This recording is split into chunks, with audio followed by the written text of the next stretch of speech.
नमस्कार दर्शक बंधु मुझा वेलफेयर आपको स्वागत करुच्चे।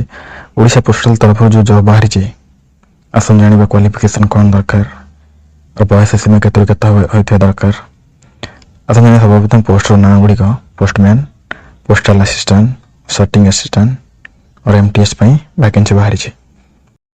टोटाल 42 पोस्ट अच्छी। Employment type permanent. प्रथमतः पोस्ट असिस्टेंट वैकेंसी 14 अच्छी। एलिजिबल 12th पास कर आवेदन करें। बयस सीमा 18 रु 37 मध्य होता दरकार। नेक्स्ट जो पोस्ट अच्छी सर्टिंग असिस्टेंट वैकेंसी अच्छी 4टी। आप 12th पास करते आवेदन करें। बयस सीमा 18 रु 27 होता दरकार।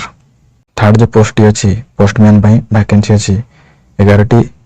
आप 12th पास होता निहाती जरूरी। यार बयस सीमा अच्छी 18 रु 27।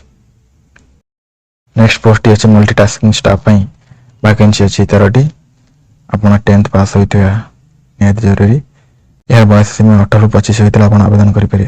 फॉर्म टी पठेबार एड्रेस है chief postmaster general Odisha circle Bhubaneswar 751001। Application fee general OBC EWS 100 टंका। SC ST PWD ESM women कौन एप्लिकेशन फी लगे। आप ऑफलाइन किंबा ऑनलाइन आवेदन करें।